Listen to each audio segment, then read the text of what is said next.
Bonjour à tous et bienvenue dans Masterpiece, l'émission qui parlera de comics, livres, jeux vidéo ou films qu'il faut avoir vu, lu ou joué pour être un vrai collectionneur. Aujourd'hui, on va parler de Un deuil dans la famille, créé par Jim Starlin, Mary Wolfman, Jim Aparo et George Pérez. Wow, je peux savoir ce que tu nous fais là? C'est pas fou, hein? Oh là là, tais-toi. C'est pour mettre le spectateur un peu dans l'ambiance, tu vois. Ambiance un peu deuil, un peu sympathique, quoi. Ouais, enfin, là, je te rappelle que si tu nous enlèves pas ça, bah, vraiment, les gens se seront déjà barrés de la vidéo, là, hein. Allez, retire-moi cette capuche. Générique.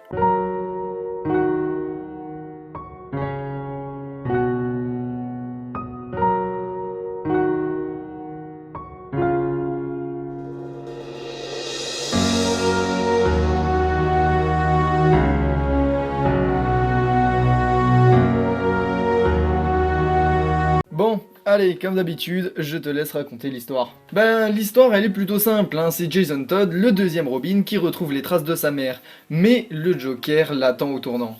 Un moment tragique va arriver au Chevalier Noir. Est-ce que Batman peut poursuivre sans Robin, ou est-ce que Dick Grayson va devoir remettre le costume de Robin? Suspense. Bon, t'es quand même au courant que tous ceux qui ont lu les Batman, ils sont au courant de ce qui va se passer là. Fuck.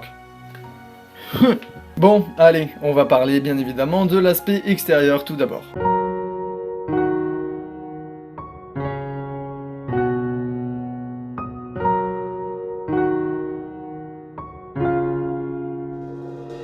La couverture est toute simple.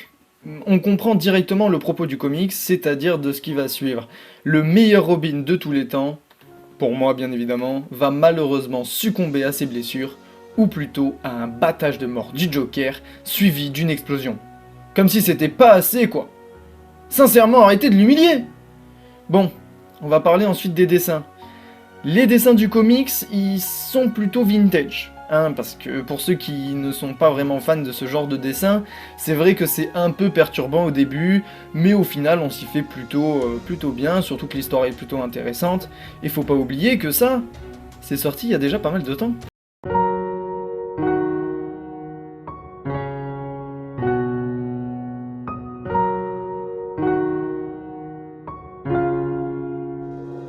L'aspect intérieur. Alors, je vais pas beaucoup m'attarder sur le scénario qui, en toute somme, basique, qui, comme par hasard, fait rencontrer les deux personnages au même endroit et qui, bizarrement, Jason n'écoute pas Batman.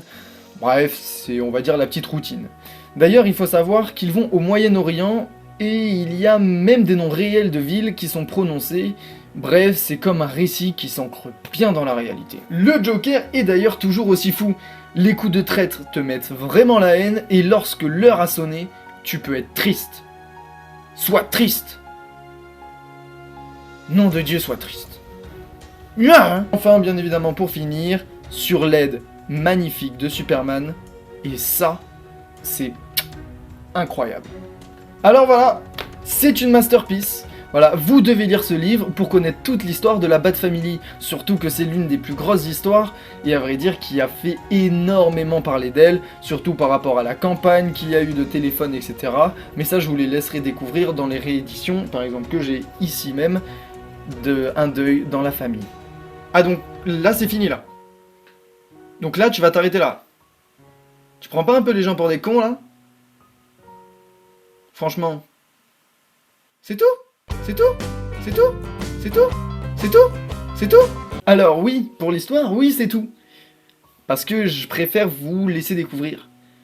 Mais ce n'est pas fini pour la vidéo. Et oui, bande de fiefés gredins. Haha, vous pensez que c'était fini? Non, je rigole, vous avez déjà regardé la timeline. Bon, épisode, ou plutôt chronique, bonus.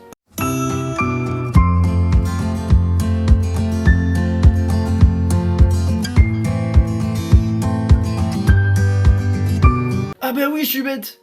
La naissance de Tim Drake, alias le troisième Batman.